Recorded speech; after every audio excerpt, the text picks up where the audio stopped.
Alright, good morning or good afternoon, everybody. I'm going to talk to you a little bit about poem number 5. Just wanted to give you a brief introduction of it because I know I'm not going to be here today.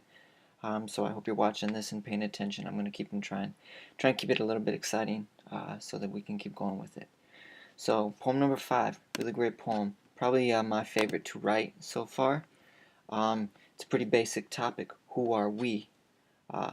That we is your generation.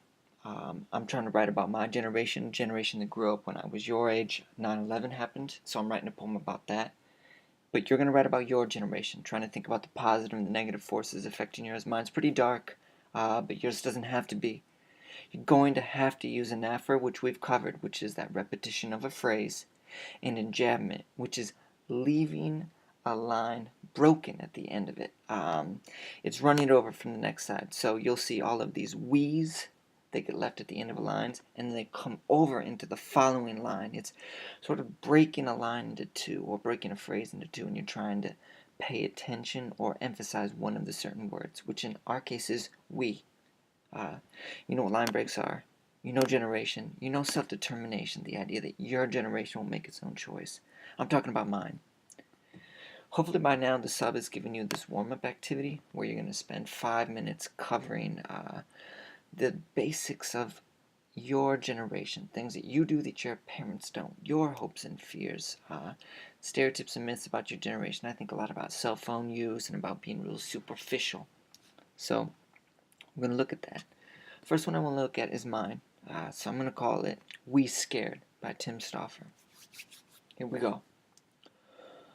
We don't know who we are anymore after we saw those planes hit. We watched those towers fly, so we swore we'd get revenge. We really never got it.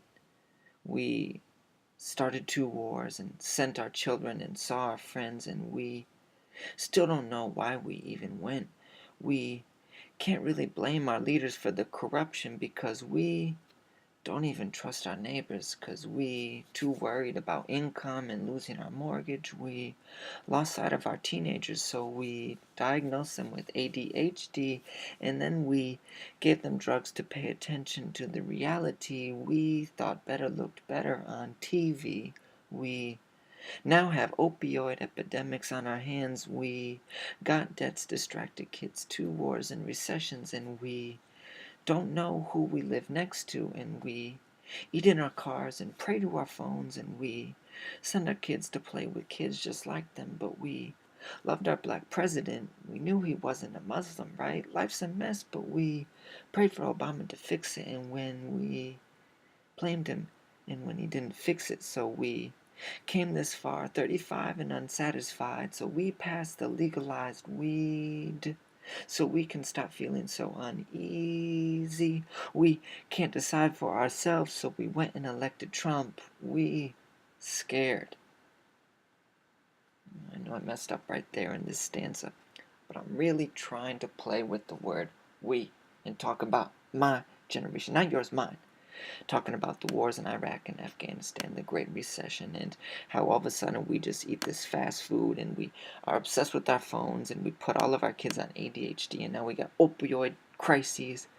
So I'm really going negative on this, and I'm looking at all the crap that's in my generation, and it's pissing me off. So that's mine. Now you've got some more to look at, of course, and I'll keep it quick here.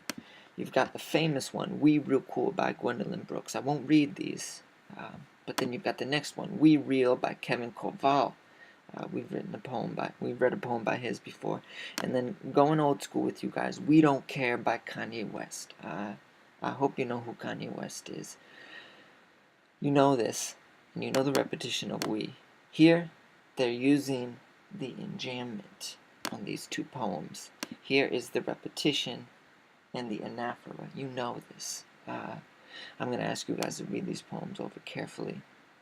You can also, if you wanted to, you can YouTube We Don't Care by Kanye West. This is old school. This is his good stuff. I think it's really interesting when you talk with Gwendolyn Brooks about her poem, We Real Cool. And they thought she was copying somebody else. She was a young black woman, so they thought she was copying a classic of Eliot or, you know, Pound or one of these old white guys. And she says no. She says what she's trying to do is show how they're a little uncertain of their identity. They're supposed to be timid. They're supposed to, you know, they're supposedly dropouts in the pool room. They're supposed to be soft, you know. She thinks that they don't feel as confident as they are, that they're posing. I think that's a really interesting thing to think about. So anyways, I'm going to upload this onto YouTube, but I'm going to give you one last resource, and I'm going to call it genius.com. It's a great website, and what you can really do is pretty much put any song, poem, anything in here and find out you know, what the lyrics really mean. So if you get onto genius.com and go into your search, you can you know, find these lyrics and really get into it. I'm gonna search Gwendolyn Brooks We Real Cool, and as you can see, I have an account right there. There's Gwendolyn Brooks. You know, 37.2 thousand people have been looking at it. And this might give you another way to understand these poems and how they work, how they do what they do. A lot of people just come in here and they comment. It's sort of like Wikipedia in a way, but for songs and poetry. And so here, if you click on the lyrics or the lines of the poem,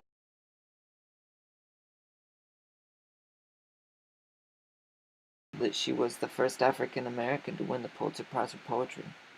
Here it is, she reading it. If you click on that, and then click on these lines, just get a definition of it, get an understanding of it. You know, if you think it's bad, you can edit it yourself and get some more points. But you know, there's a lot of really good stuff in here. So anyways, that's all I'm going to say. Hope you have a great day. Poem number 5, it's due Wednesday. Yeah, see you guys tomorrow. Alright, have a good one.